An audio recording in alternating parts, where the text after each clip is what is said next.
திருவாரூர் தேரை எப்படி திருப்புவாங்கன்னு சொல்லி உங்களுக்கு தெரியுமா? தேரை திருப்புறதே ஒரு திருவிழா போல இருக்கும். அவ்வளவு ஆட்டம் பாட்டமும் கஷ்டமும் அதுல இருக்குங்க. 350 டன் எடை கொண்ட இந்த திருவாரூர் தேரை மொத்தம் 4 இடத்துல திருப்பணும். தேரை திருப்ப வேண்டிய இடத்துல முன்னாடியே மார்க் போட்டிருப்பாங்க. அங்க ஃபர்ஸ்ட் தேரை நிறுத்திடுவாங்க. தேரை திருப்புறதுக்காண்டி பயங்கரமான இரும்பு பலகைகள் நிறைய இருக்கும். தேரோட 2 மின் சக்கரங்கள் பின் சக்கரத்தில இருந்து கரெக்டா மையம் வச்சு அதோட மார்க்குகளை குறிச்சிடுவாங்க. மார்க் பண்ண இடத்துல கரெக்டா இரும்பு பலகையை போட்டுட்டு அதுக்கு மேலதான் தேரை திருப்புற போல பிளான் பண்ணுவாங்க. இதை செய்யறதுக்காண்டி அங்க நிறைய டீம் இருக்காங்க. இவங்க எல்லாருமே திருவாரூர் மண்காரங்க. ஒரு ஆன்மீகமான தேரை அறிவியல் முறைப்படி இங்க செய்யறத நீங்க பார்க்கலாம். இந்த திருவாரூர் தேரை கூட நிறைய பேர் பார்த்திருப்பீங்க. ஆனா இந்த காட்சியை யாருமே பார்த்திருக்க மாட்டீங்க. அதால வீடியோ பார்க்கறவங்க எல்லாருக்குமே ஷேர் பண்ணி விடுங்க. தேர் இப்ப வலதுபுறமா தான் திரும்பி நிறுத்தணும். அதனால இடதுபுற மின் சக்கரத்திலையும் வலதுபுற மின் சக்கரத்திலையும் தான் இந்த பலகை போடுவாங்க. இந்த இரும்பு பலகைகளை அரைவட்டமா தான் வைப்பாங்க. ஒரு பலகை மீது இன்னொரு பலகை இருக்கணும். இதெல்லாம் கரெக்டா கண்காணித்து சரியா பண்ணணும். இல்லைன்னா கொஞ்சம் சொதப்பிடும். ஒவ்வொரு வளைவிலையும் அரை மணி நேரத்துல இருந்து 1 மணி நேரம் வரை இந்த வேலை செய்ய ஆகலாம். இப்ப பலகையை சரியா பண்ணிட்டாங்க. இப்ப தப்பு அடிச்சு அந்த பலகை மேல தேரை கரெக்டா நிறுத்தணும். தேரை இரும்பு பலகை மேல நிறுத்தி முட்டுக்கட்டை போட்டுட்டாங்க.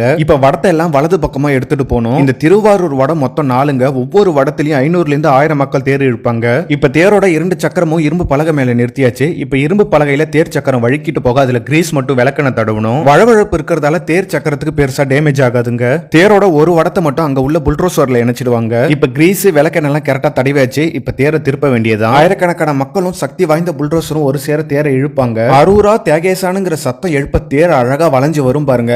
காண கண்கள் கோடி வேணுங்க. அவ்வளவு அழகா இருக்கும். தேர் கரெக்டா வளைஞ்ச உடனே சரியா முட்டுக்கட்டையை போட்டுடணும். இல்லனா தேர் நகர்ந்துரும். தேர் வளைஞ்சு நின்னுனே போடுவாங்க பாருங்க ஒரு ஆட்டம். ஆகா அவ்வளவு அழகா இருக்குங்க. தேர் சக்கரம் கிரீஸ் தடம்னா இரும்பு பலகை மீது எப்படி வழுக்கிட்டு வருதுங்கிறத நீங்க பாருங்க. தேரை திருப்பும் போது பின் சக்கரம் நகரவே கூடாது. அதனால இப்படி கஷ்டப்பட்டு முட்டுக்கட்டை போட்டு அதை நிறுத்தியே வைப்பாங்க.